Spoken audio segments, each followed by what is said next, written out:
आता कोविडच्या प्रकरणांमध्ये वाढ झाल्यानंतर अर्थातच सगळ्यांची चिंता वाढलेली आहे। यासह हाँगकाँग, सिंगापूर ते अगदी थायलंडपर्यंत कोविडने अक्षरशः धुमाकूळ घातलाय।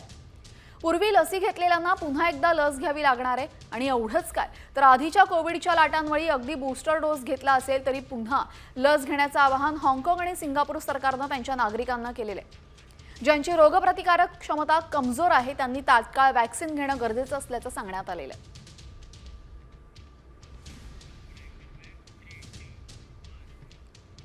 आता कोविडच्या प्रकरणांमध्ये वाढ झाल्यानंतर अर्थातच सगळ्यांची चिंता वाढलेली आहे। यासह हाँगकाँग, सिंगापूर ते अगदी थायलंडपर्यंत कोविडने अक्षरशः धुमाकूळ घातलाय।